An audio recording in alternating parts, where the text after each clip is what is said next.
So I don't know if I've mentioned it in the vlog series yet, but yesterday I was texting my sister and she asked what ship I was on, and I typed in Enchantment of the Seas and it auto-corrected it to Enchilada of the Seas.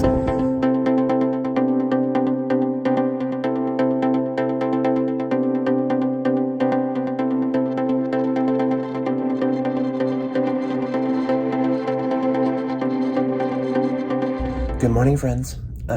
Pardon my bedhead. I haven't even gotten up yet. So, it's about 11, and I was trying to get up a little bit earlier than that to go out into Charleston today, but it's okay because I don't really have a plan or anything. I'm just going to go out and explore and whatever.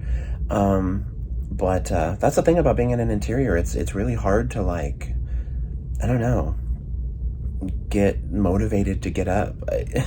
There's no natural light or anything, so I think that has a lot to do with it.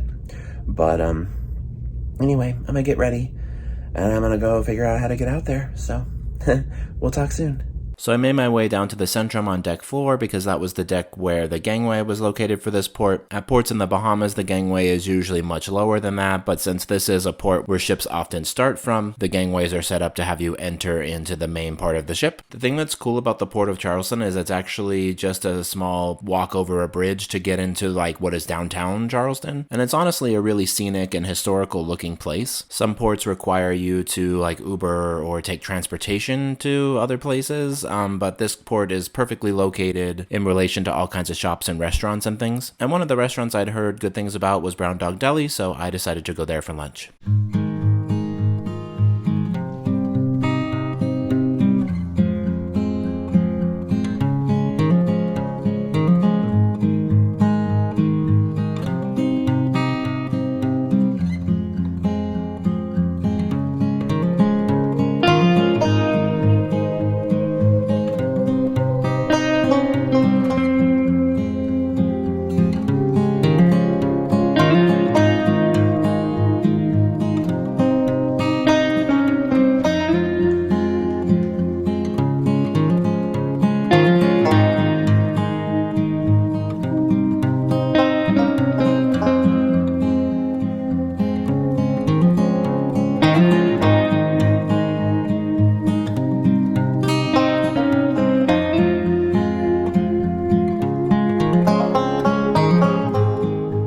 Well, hi there, friends. So I just finished eating at Brown Dog Deli, as you saw.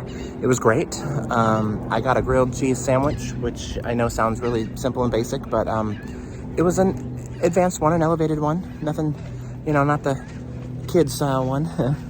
But yeah, so I'm here at Waterfront Park, which is this really cute green space by the water and next to where the ship docks.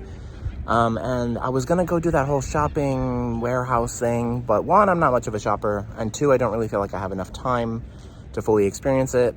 So yeah, I just came here to chill and to update you all, and I'm gonna head back up to the ship right now and, you know, go figure out what to do with the afternoon. But yeah, that's where we're at. We'll talk soon.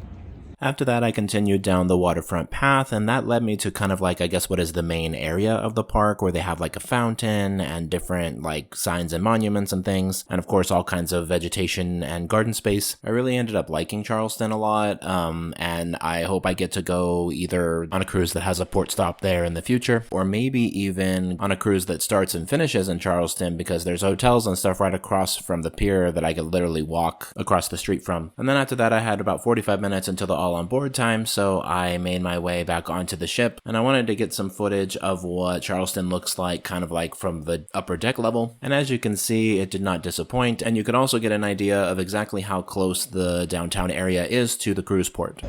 So I don't know if I've mentioned it in the vlog series yet, but yesterday I was texting my sister and she asked what ship I was on, and I typed in Enchantment of the Seas and it auto-corrected it to Enchilada of the Seas.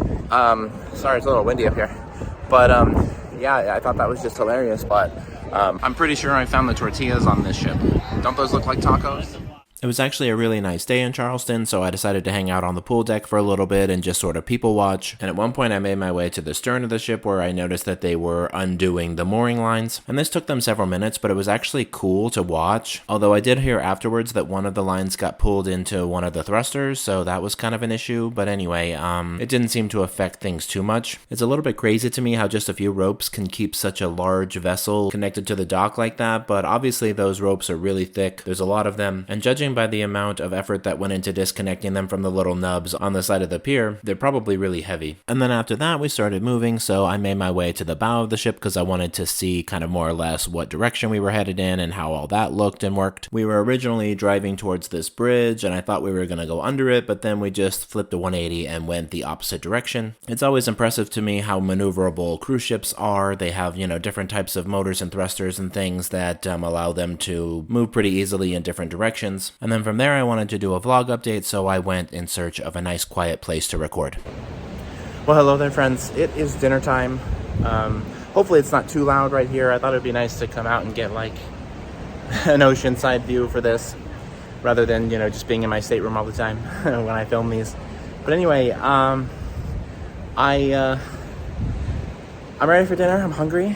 I ate obviously Brown Dog Deli earlier, and that was great, but it only held me over so far until now. So I haven't looked at the menu. I'm looking to be surprised, I guess.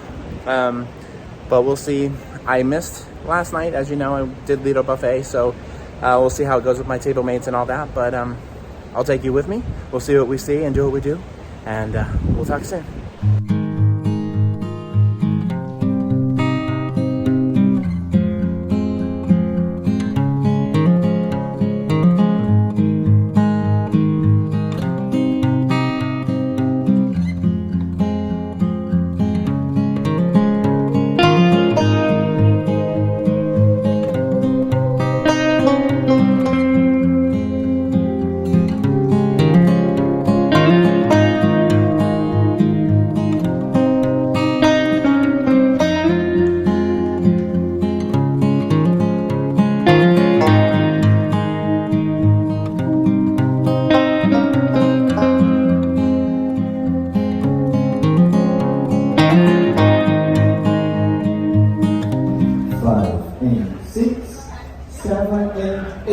And 1 and 2, 3 and 4, 5 and 6, 7 and 8 and 3, 1, 2, left, 3, stop, and the last one, in, go, 1, 2, 3, 1, 2 and back, 1, 2, 3, and 1, 2, stop.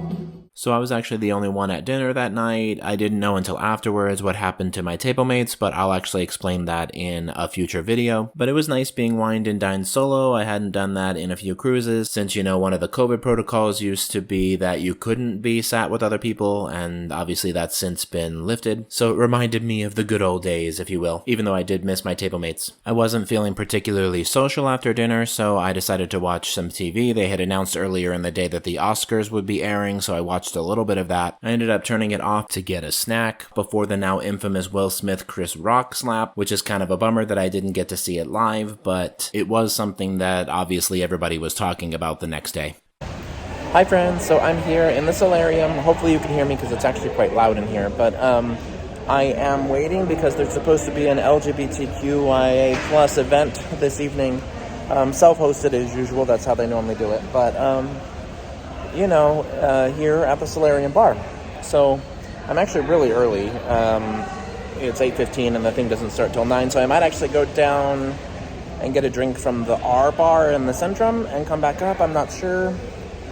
I expected there to be more happening in here, but there isn't. And I think this bar is technically open, but no one's been going up there, so I don't want to be that guy, I guess. I get what's gonna hurt for me to ask, right? But anyway, I like the R bar in the Centrum. It's really cool.